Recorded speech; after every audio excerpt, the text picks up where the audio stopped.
gente vai falar um pouquinho mais sobre testes integrados, né? Ou melhor, vou até reformular, testes de UI, testes de interface, né? Então, acho que a nossa ideia hoje é mostrar para vocês primeiro até como que faz, né? E, obviamente, a gente também falar, né, quais são os prós e contras ali de testes de interface, tá? Mas antes da gente começar, de fato, a colocar a mão no código, vamos dar uma recapitulada, né, em relação aos nossos critérios de aceite, né, para que a gente possa fazer também os nossos testes de UI baseados em cima desses mesmos critérios, tá? Igual a gente fez ali nas sessões, nos módulos anteriores, quando a gente foi construir a nossa UI, tá ok? Então, vou estar lendo aqui para vocês, mas basicamente a gente tem um cenário, né, o nosso primeiro cenário da nossa narrativa, que é dado um cliente que tem conectividade, quando o cliente ele pede para ver a lista de restaurantes, em seguida o aplicativo deve exibir a lista de restaurantes mais próximos, e que ele substitua o cache pelo novo conteúdo de restaurantes ali, né? Então, ali a gente já meio que conseguiu comprovar um pouco disso, mas a ideia é que a gente escreva esse teste de UI para esse cenário. E aí a gente tem uma segunda narrativa, que é a nossa narrativa 2, que é um cliente offline. Então, como um cliente offline, eu quero que o aplicativo mostre a versão de restaurantes salva mais recente que ele tem, né, para que eu possa ver as melhores opções de restaurantes para realizar os meus pedidos, tá bom? Então, basicamente, a gente quer cobrir esses dois cenários e aí a gente vai ver um pouco dos desafios que é escrever testes de interface, tá ok? Mas, Caio, você quer começar falando talvez até dos motivos dos prós e dos contras que a gente tem de escrever esses testes de interface, talvez onde que é os melhores cenários que a gente poderia estar utilizando esses testes de interface para que a gente, né, o pessoal entenda um pouquinho mais do conceito dele, da importância dele, e aí, obviamente, depois a gente vai para o código. Boa. Eu acho que é legal que a gente começou falando, aí você até acabou falando ali, teste integrado, teste de UI. No final das contas, o teste de UI, ele acaba sendo um teste integrado, por tabela, porque a gente está fazendo mais do que o unitário. Lá no unitário, a gente viu se os comportamentos estavam acontecendo conforme a gente esperava, mas em nenhum momento, exceto ali no snapshot, em nenhum momento a gente viu o comportamento de tela, né? Tipo, no snapshot a gente só tem uma imagem, uma foto. A gente não tem ações, né? Então, tipo, eu não tenho dado que eu abri a tela, carregou tantos itens e eu toquei no terceiro. A gente não consegue fazer isso no snapshot. A ideia do nosso teste de UI é justamente ver do ponto de vista de apresentação se tudo que a gente falou ali naquele critério de aceite aconteceu. Por exemplo, no nosso teste de UI, a gente não vai conseguir validar, e nem é o objetivo, ver se o cache foi alterado. Por tabela a gente consegue fazer isso, mas a gente não vai olhar lá, tipo, olha, isso aqui está no cache. Não, a gente vai ter que fazer algumas outras formas, porque é do ponto de vista da aplicação. A gente não tem acesso às camadas das classes e tudo mais. É como se eu estivesse, de fato, utilizando o app. Pontos positivos e pontos negativos, né? O teste de UI, eu acho que ele é muito interessante para a gente fazer cobertura, assim, não cobertura de teste, mas a gente garantir os cenários críticos da aplicação. Por exemplo, pegando a nossa aplicação aqui, que é a questão de alugar um guarda-sol, fazer uma compra num restaurante, a gente tem a questão de listar restaurante, selecionar, ver detalhe, mas qual que é o core ali? A pessoa colocar a coisa no carrinho e pagar.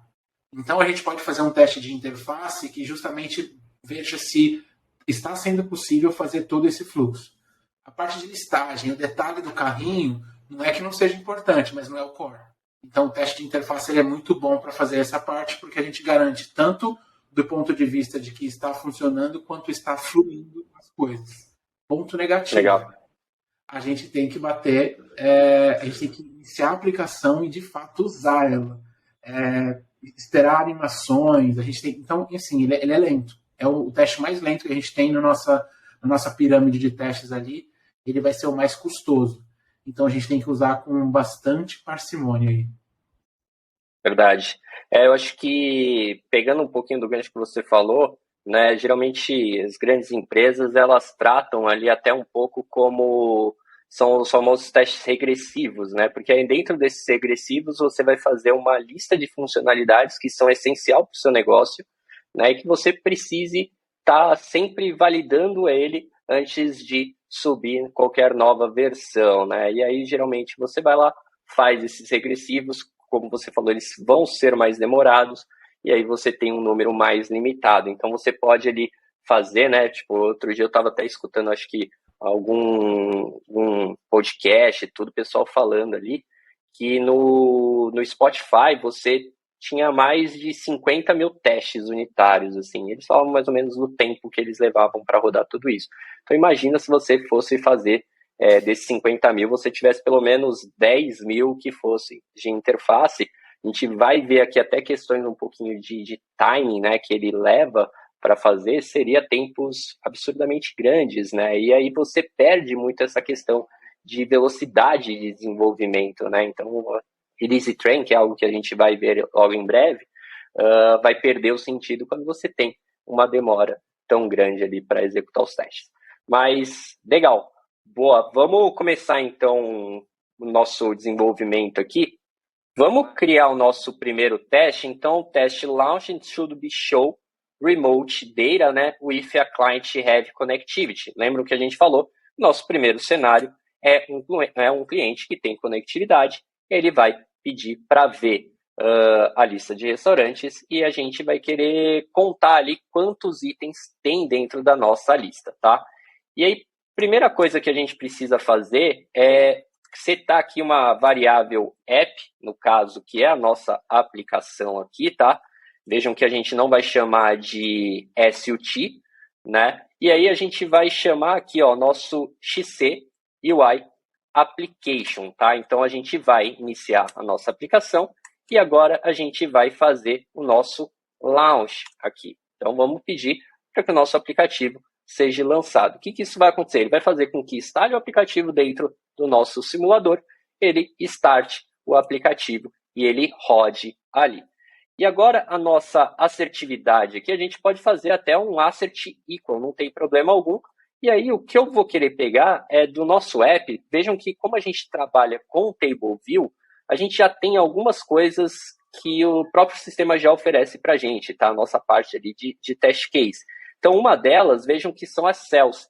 Então ele é do tipo um XCUI Element Query, e aí basicamente ele vai buscar dentro do nossa window, ele vai buscar por elementos que sejam compatíveis com células, com UI Table View Cells aqui. E aí a gente pode fazer simplesmente um count, tá ok?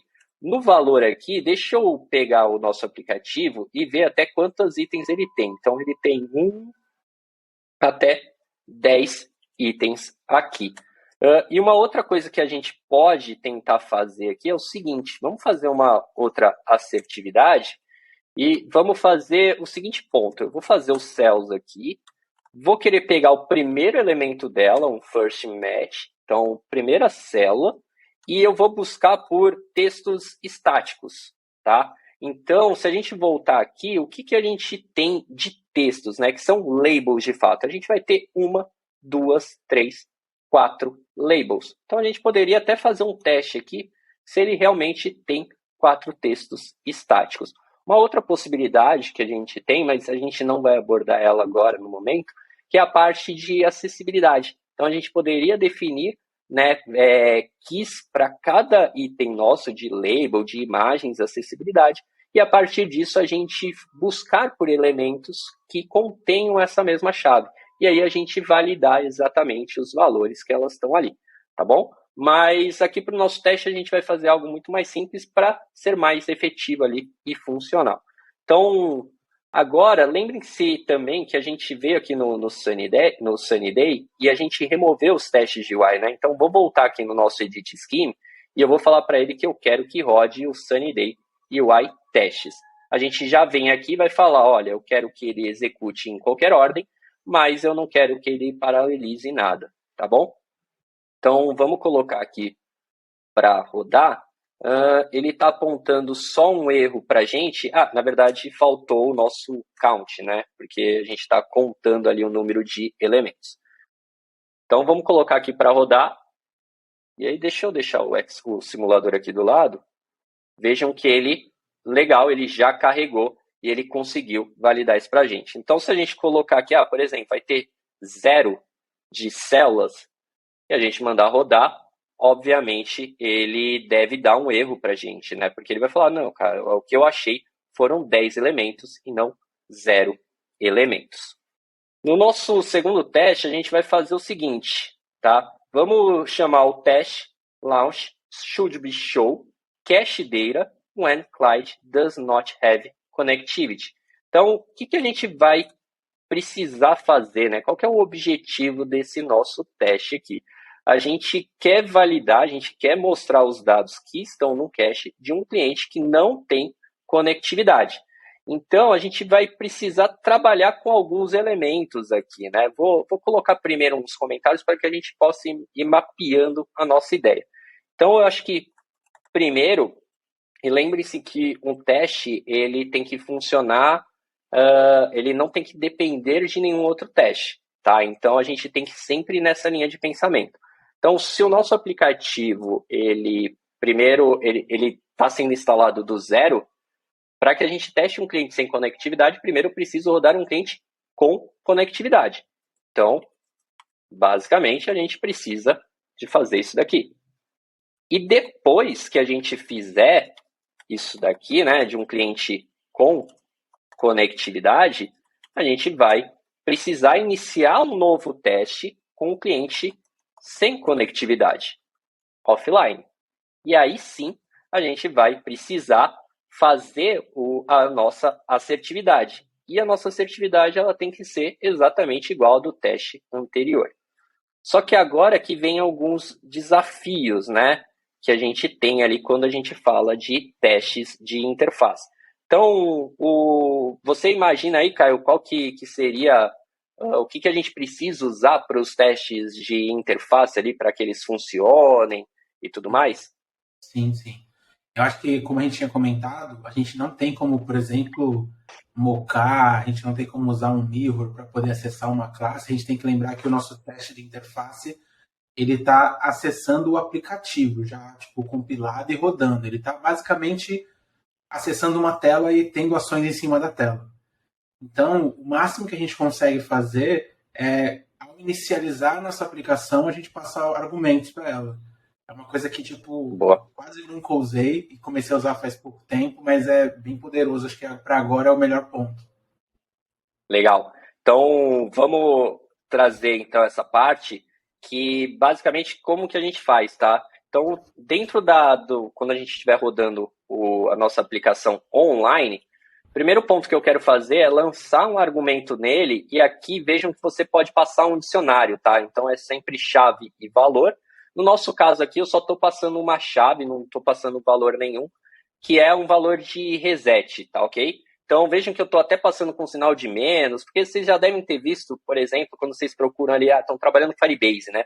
E aí você vai lá e busca no Firebase, como que eu faço para fazer debug view dentro do Firebase? Aí ele vai lá e pede para que você vá lá dentro do esquema, na parte de launch arguments, você coloque lá uma informação. E aí o próprio SDK do Firebase, a API do Firebase, vai ler esses dados e vai ver, opa, esse argumento aqui que foi passado, eu preciso ler. E aí, geralmente, a gente sempre usa uma conotação ali de um sinal de menos na frente, tá ok?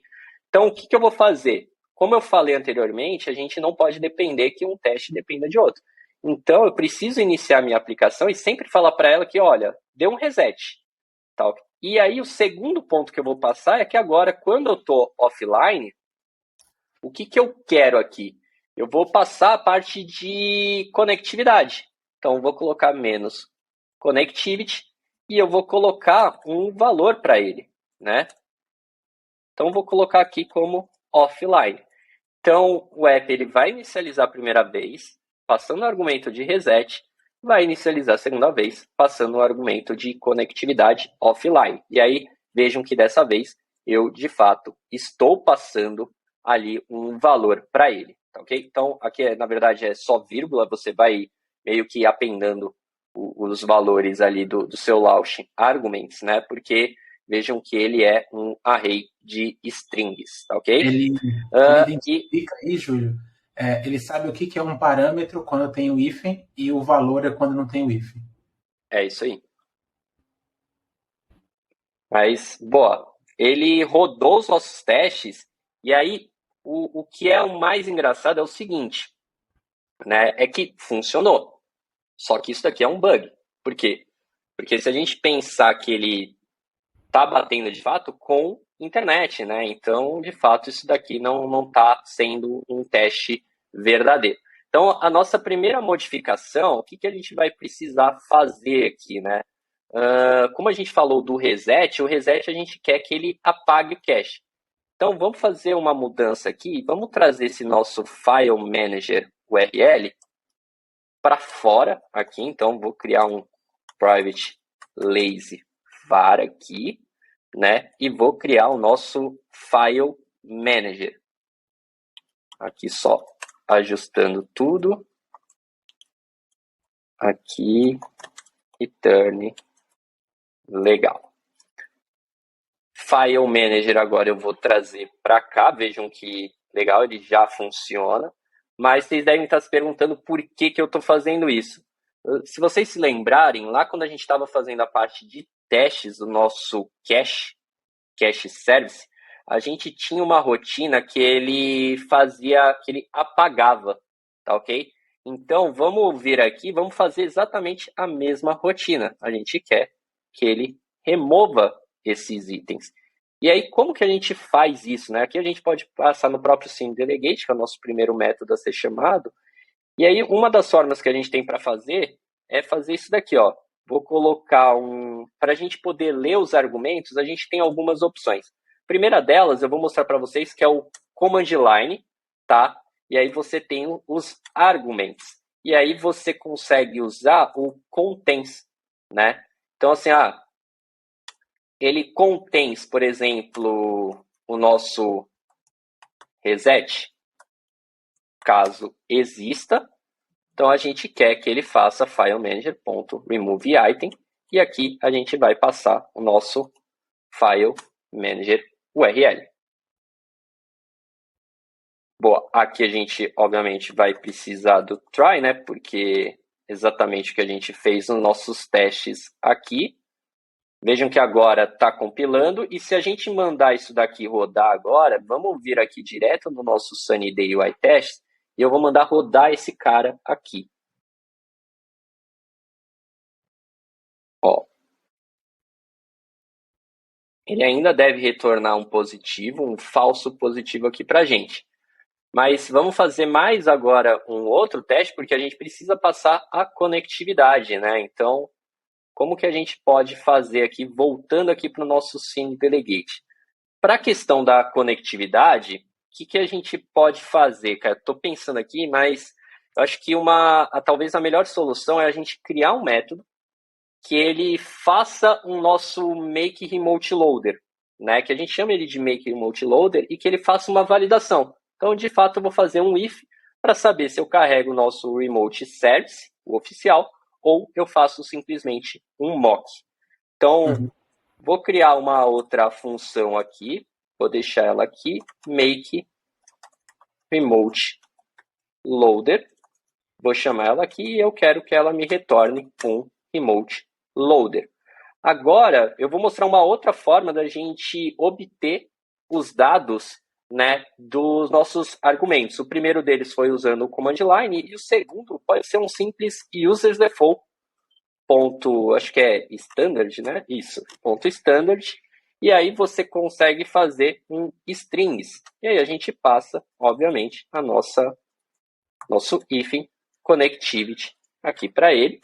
Então, vejam que dessa forma aqui eu vou fazer o seguinte, eu vou fazer um switch case, e aí case, vamos pegar o valor que a gente passou aqui, offline, deixa eu apagar o resto aqui das coisas.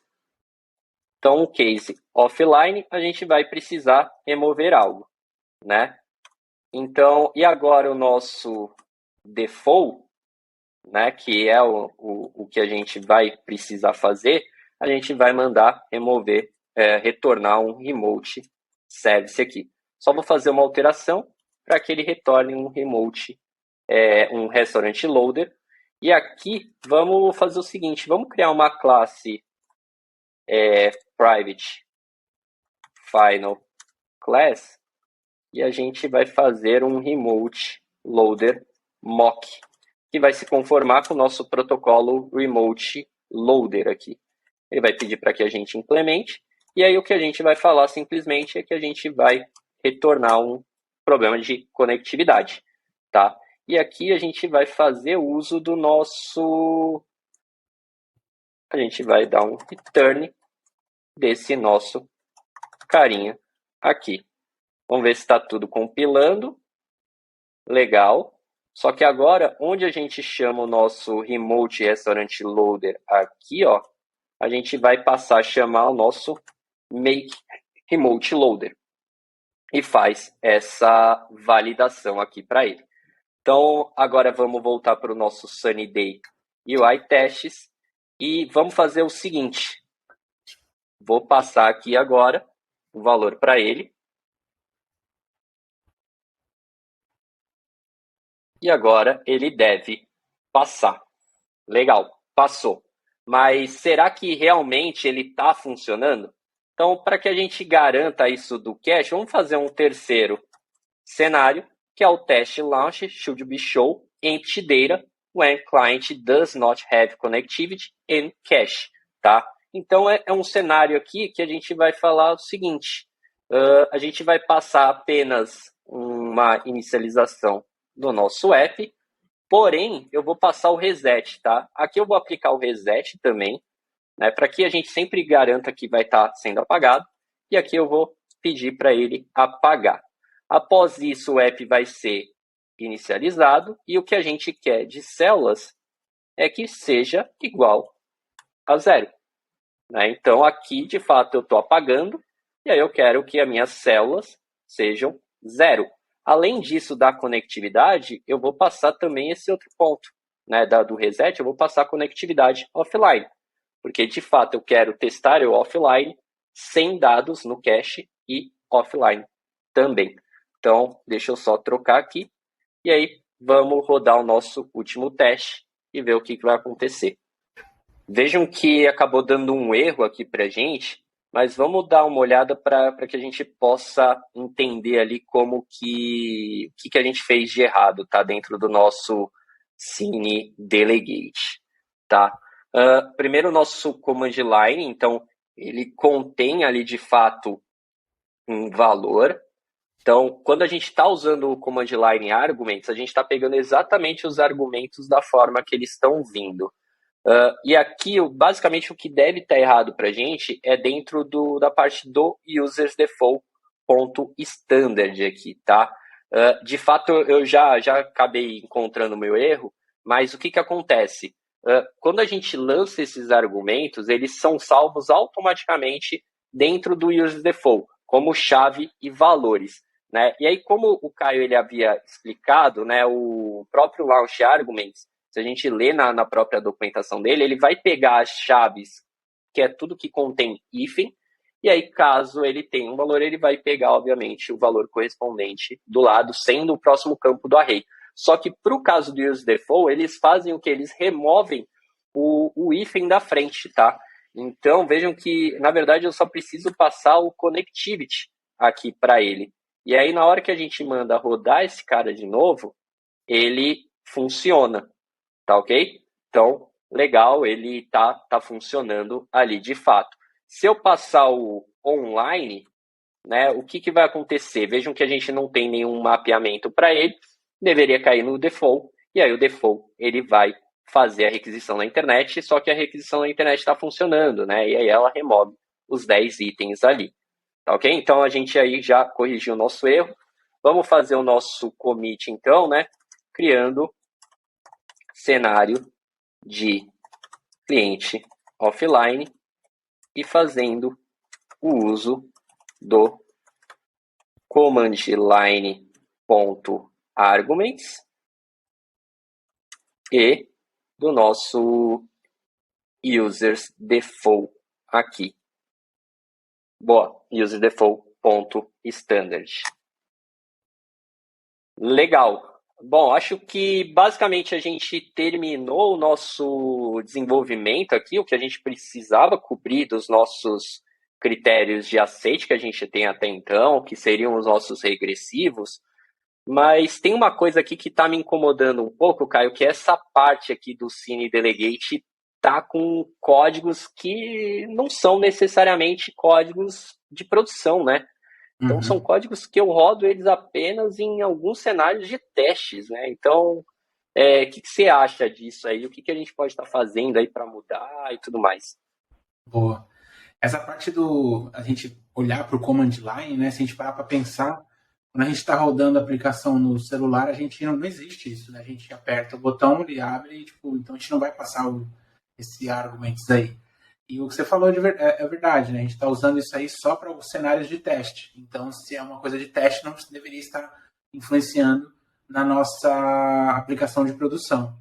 Eu acho que dá para a gente trabalhar com questão de protocolos, de herança para a parte de mock e usar o if debug, né? Aquela diretiva para verificar se eu estou rodando Verdade. debug, beleza, eu posso usar esse bloco.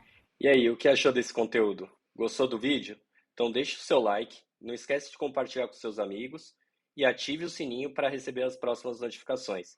E ainda mais, em breve a gente vai lançar o nosso curso do iOS Comitando. A gente deixou um link na descrição do vídeo. Você pode ir lá e se cadastrar. Em breve a gente vai entrar em contato com você. Valeu!